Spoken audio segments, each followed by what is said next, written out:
have with you. As you all may be aware, the landscape of Indian education is fast changing.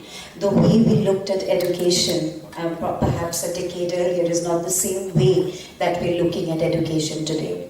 And something that has contributed in the, very, very recently to this reimagining of Indian education is the National Education Policy 2020.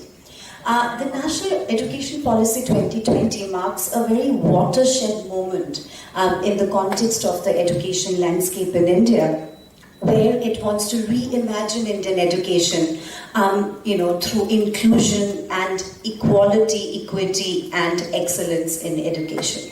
Now, how do we look at Indian higher education institutions in the context of this vision that NEP proposes, and what kind of role that institutions such as ours, OP Jindal Global University, which has been recognized by Government of India as an institution of eminence, can play and has been playing and has the potential to play in this reimagination.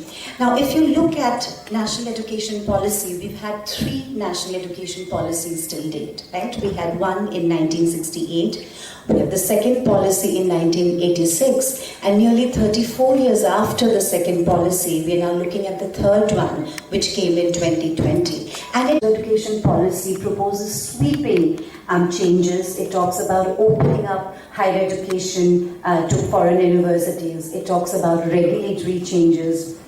It talks about introducing 4-year multidisciplinary undergraduate program. It talks about a flexible entry-exit options for undergrad students. It talks about an academic bank of credit, right, where their pool of credit will be recorded. It talks about multidisciplinary research-driven institutions. In fact, it talks about phasing out institutions who are dedicated to one stream, and by 2040 moving towards completely multidisciplinary institutions of higher. Significant changes at the school education level. Unlike the 1986 National Education Policy that pushed for a 10+2 structure, the National Education Policy 2020 proposes for a 5+3+3+4. And it focuses on vocational education, it focuses on experiential learning and critical thinking at the level of school education.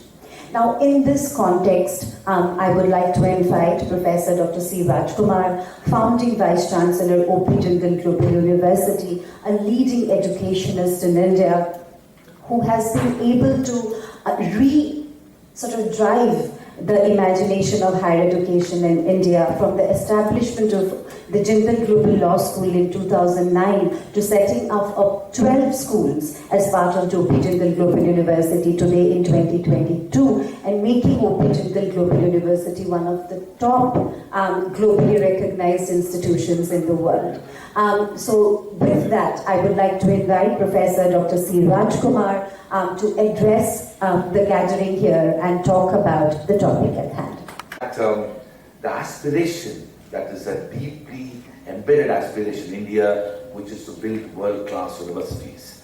This is not something that emerged very recently. In fact, the Indian history and ancient India's evolution saw the development of Nalanda, Takshashila, Vallabhi and Vikramshila type institutions, which in their own time had contributed to the rich civilizational heritage of India.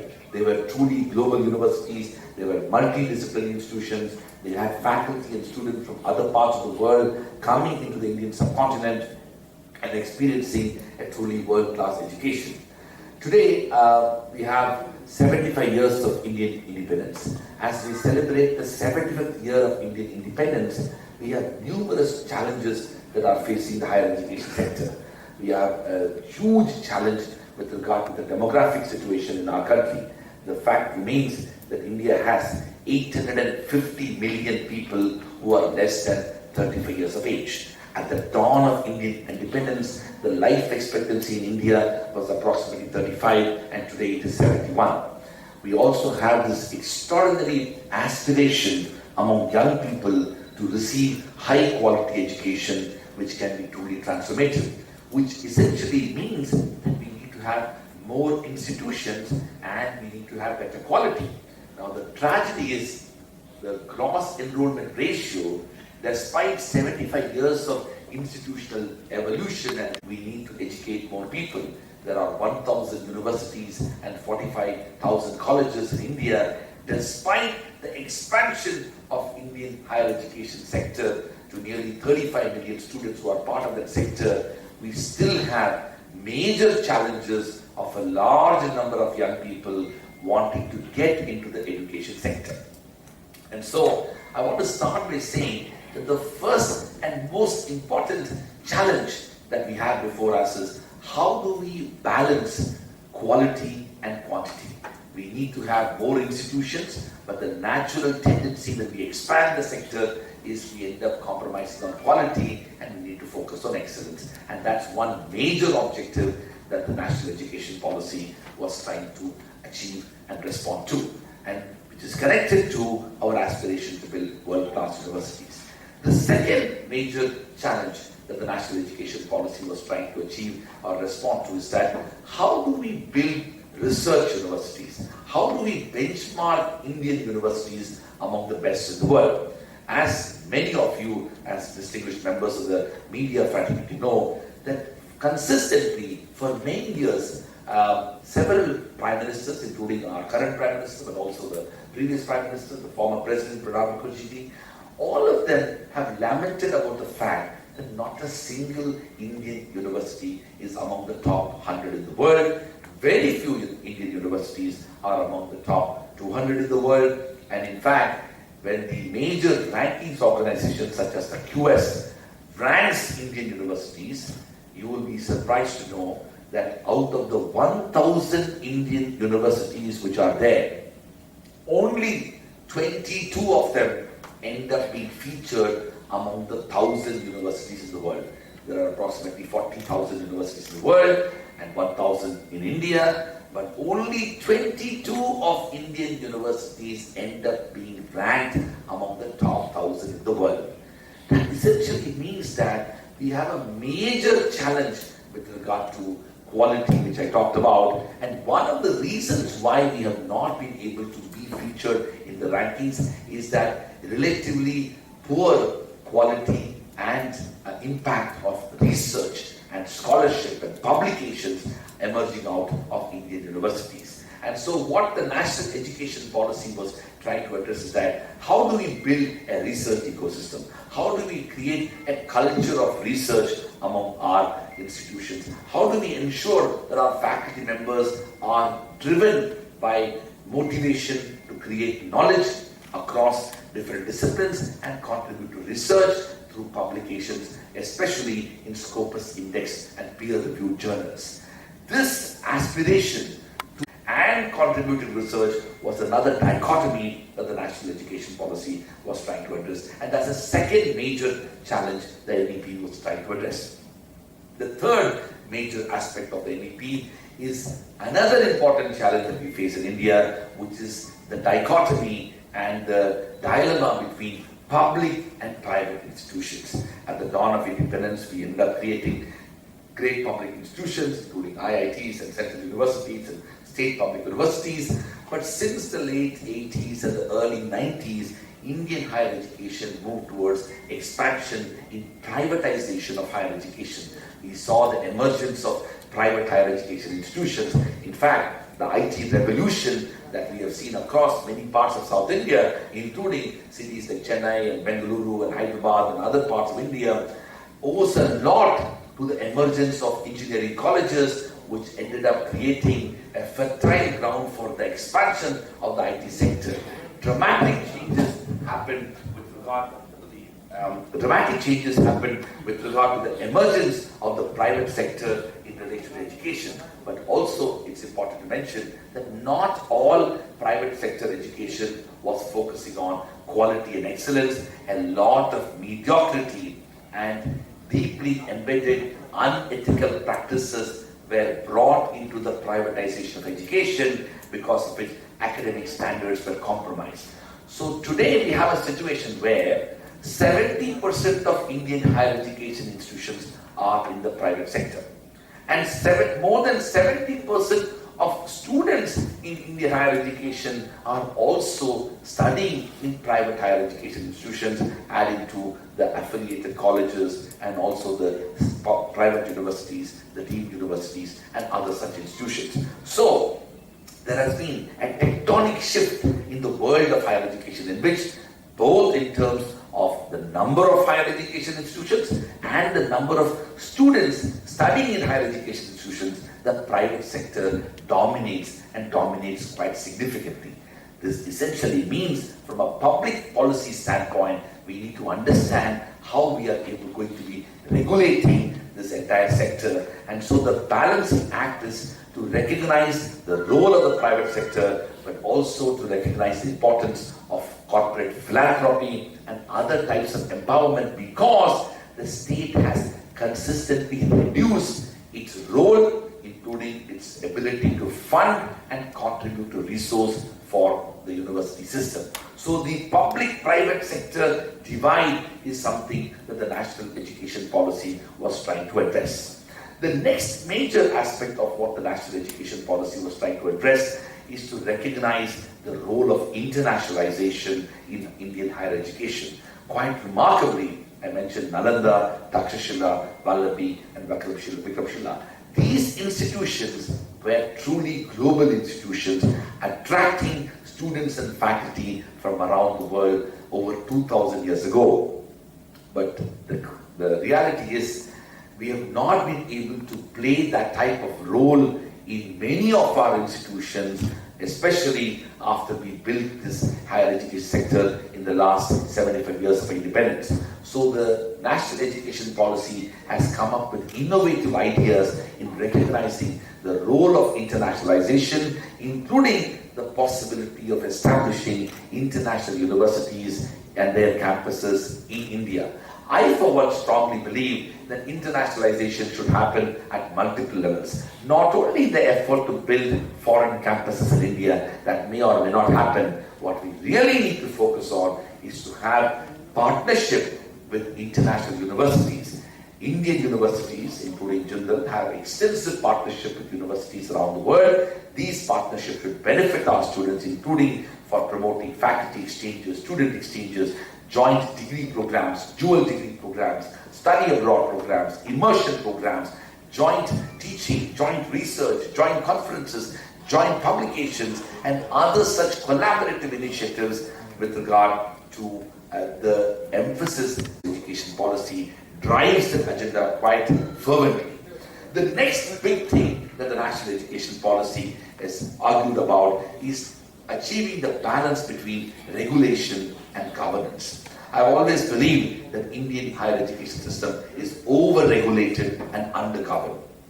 A lot of what the national education policy has talked about, and this has already begun to be implemented now, is how do we make sure that universities in India become more autonomous, more independent, how they can evolve their own internally well-established practices with a view to raise the quality and excellence. This process of regulatory reforms has already been implemented. The first stage of the regulatory reforms were done when the Indian Institutes of Management and their governing councils, the government withdrew its role from the IIMs when it comes to empowering the governing councils. The second step in that process was when the government announced the policy relating to graded autonomy, in which universities were empowered with and given the status of autonomous institutions with a view to empowering them and to have them function more autonomously. And the third step in that process was the declaration of institutions of eminence with a view to giving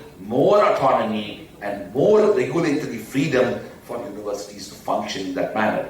In that same spirit, the national education policy is looking at even greater reforms and independence and autonomy for universities, and the recent announcements made by the University Grants Commission when it comes to the dual degree programs and internationalization and other such initiatives augurs well and in many ways informs and contributes to the vision of the national education policy.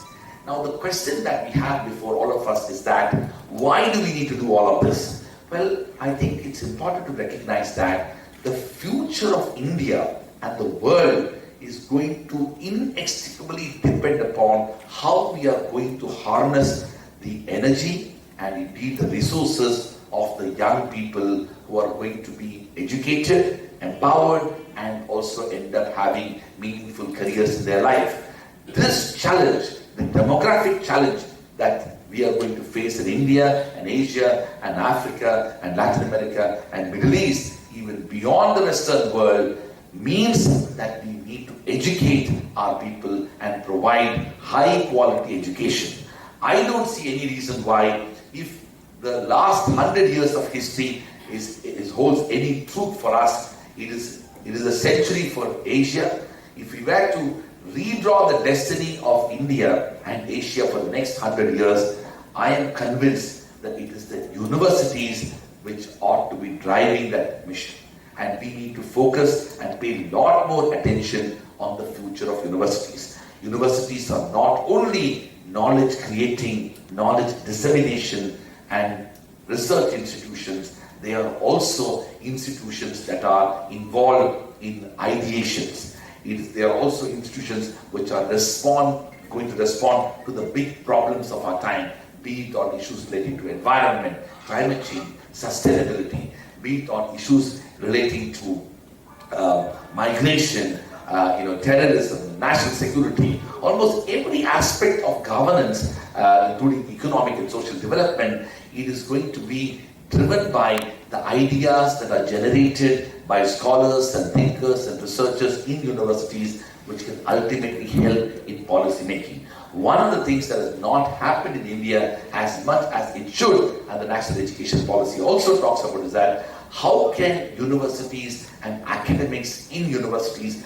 can contribute to policy making? How can the ideas and research that emerges out of universities can help but inform the policy making process, the law making process? This is an area that is going to be enormous work that needs to be done. The next big thing that the national education policy talks about is the interdisciplinarity and multidisciplinary university that we need to move towards.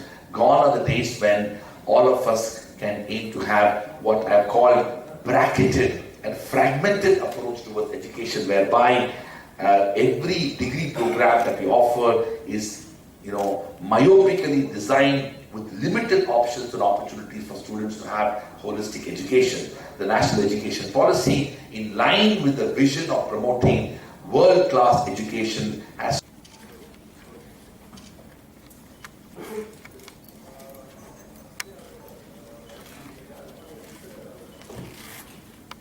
institutions across the country. The state of Tamil Nadu and Chennai had made significant progress in early investment with regard to school, primary, secondary and higher education. The growth and development of engineering colleges in this state had contributed to a large extent the development of IT revolution across South India. The next big evolution that has to happen in the state of Tamil Nadu is to focus on building world-class universities. I don't see any reason why, if students and graduates of Indian universities can achieve the highest level of excellence after having gone to United States and other parts of the world, why can't we create such institutions in India? Why can't we have world-class universities in India? For a long time, this was a challenge that enabled many institutions to aspire, but only few could actually achieve. Today, the national education policy has provided a comprehensive institutional framework that can help Indian institutions to achieve that excellence. What we intend to do is to create a framework of how we can actually achieve this. The policy document that we have released today, which is about a 10-point growth and reform plan for Indian universities, where we have articulated and identified what are the 10 important things that we need to do so that we can not only build world-class universities in India, but also enable, empower, facilitate, and actually imagine a world-class education within existing Indian higher education institutions. The demographic dividend that we are all proud of, which is 850 million people who are less than 35 years of age, this demographic dividend may end up becoming a demographic disaster if we don't focus on quality, because a large number of educated youth who are unemployed and unemployable would become a nightmare for any democracy. We need to be vigilant about the implications of unemployment, and particularly educated unemployment, and that's why we need to focus on quality and excellence. We also need to recognize that the future of Indian society and global society will depend upon how we are able to harness new ideas in the fields of science and technology, in medicine, in liberal arts, in humanities, in social sciences, in law, in business management. These ideas need to emerge out of Indian universities. India has to play a civilizational leadership role that we had played over 2000 years ago when Nalanda, Takshashila, Vallabhi, Vikramshila and other type of institutions across the country saw the evolution of education. Long before Oxford, which is 800 years old, long before Bologna, which is 900 years old, long before Harvard, Yale and Stanford, India had such institutions, and we need to retrace the history when it comes to quality and excellence. I want to end by saying that the national education policy has laid the foundation and provided a pathway for building world-class universities. It is now up to all of us, and all of us as educators, as well as every constituency in India, including in the state of Tamil Nadu, to recognize this role and responsibility that we have, which will have huge implications for public policy and governance of the future. Thank you very much.